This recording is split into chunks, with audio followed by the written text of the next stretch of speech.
Now, before we went to the break, we were having a discussion whether Issa Hayatou might be interested in contesting for the FIFA boss job. And instead of saying Blatter, I just said Issa Hayatou.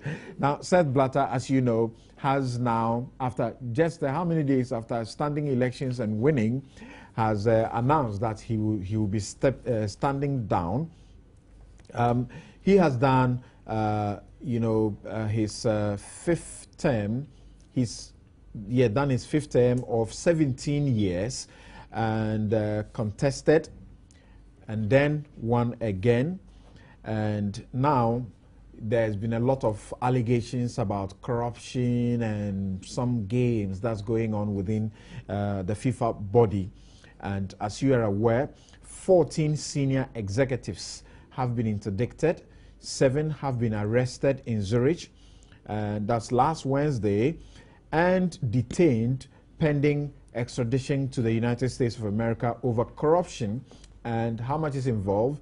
Millions of dollars, estimated $150 million involved in bribes and kickbacks between the early 1990s and to the present time. And now the U.S. Attorney General has said that Seth Blatter was presiding over a World Cup of fraud, and that's why they are tracking all of them down. I'm sure you have heard other former FIFA executives and even present ones also seeking to corroborate the information that's being sent out. Let's listen to Seth Blatter briefly, and then I'll get my guests to give us brief comments on the developments, and then we'll move on.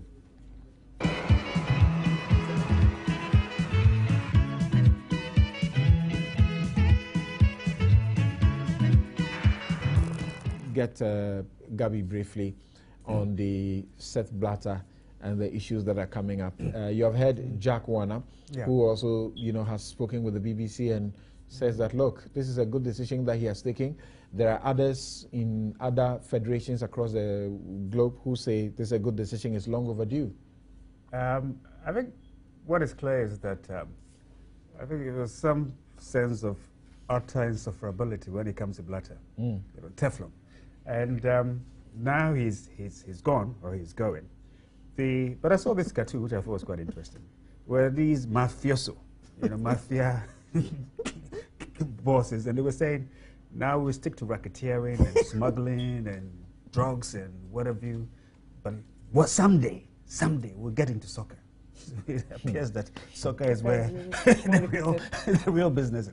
But it's I think hopefully they will use it to clean up. A former FIFA official, Chuck Blazer, told the CNN, he said, and I quote, I and others on the FIFA Executive Committee agree to accept bribes in conjunction with the selection of South Africa as the host nation for the 2010 World Cup. He actually said it in court.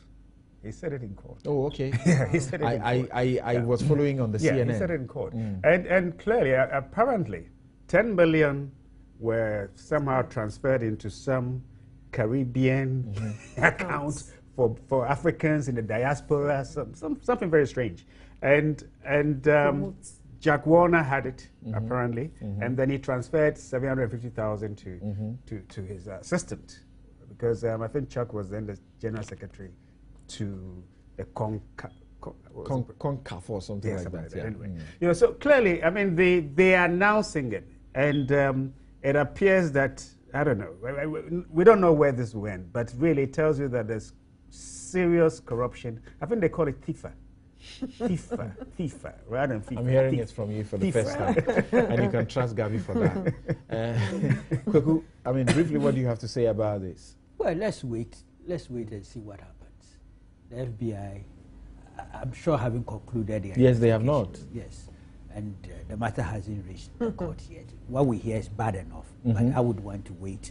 And they seem to suggest that, it's replicated in the federations across the globe. So, yes, and that is where you have people like Koko Aidoho saying that, well, I told you, this, our own FA people, they are not correct. This is when to touch them. That's stretching it for now. That's really stretching it. You're excited about it? I'm excited because, for a while we were made to believe that our GFA We couldn't touch them. We couldn't do anything. Nobody could touch them. Okay. But now we're seeing that even the big wigs are being touched. So I'm excited. I'm looking forward to the publication of the findings of the commission and as to whether we can touch some souls. The Commission, yes, as to whether we can touch some souls or not. No, but haven't we been touching the GFA all along?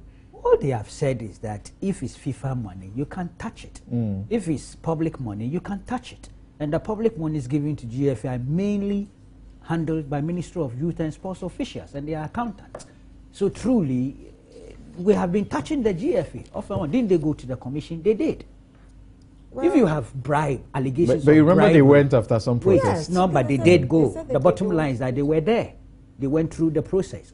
If we have allegations of bribery, fraud, or any form of criminality, that's something for the appropriate law enforcement agencies to deal with. Unless you have it. If you don't have it, you don't interfere in football administration on basis of suspicion or rumors.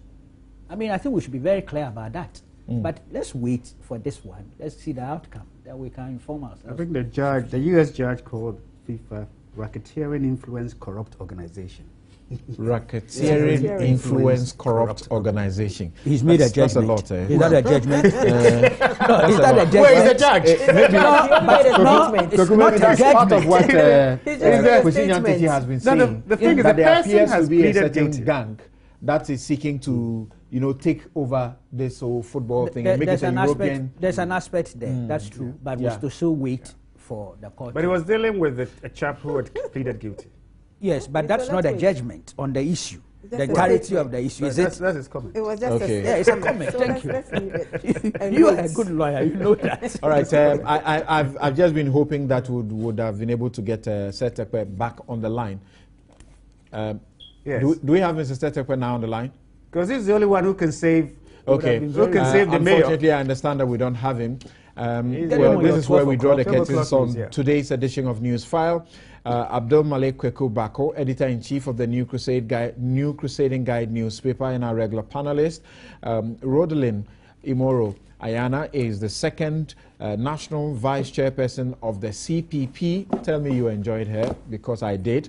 Gabi Asaro is investment consultant and political risk analyst. And then we also had engineer Wise Ametefe, who is a drainage engineer, and he was here on behalf of the Ghana Institute of Engineers. We also spoke to Alhaji Idrisu Fuseni. My outfit, as always, is supplied by Latida. Have a good afternoon. This show is up next. It's up again at 9:30 p.m.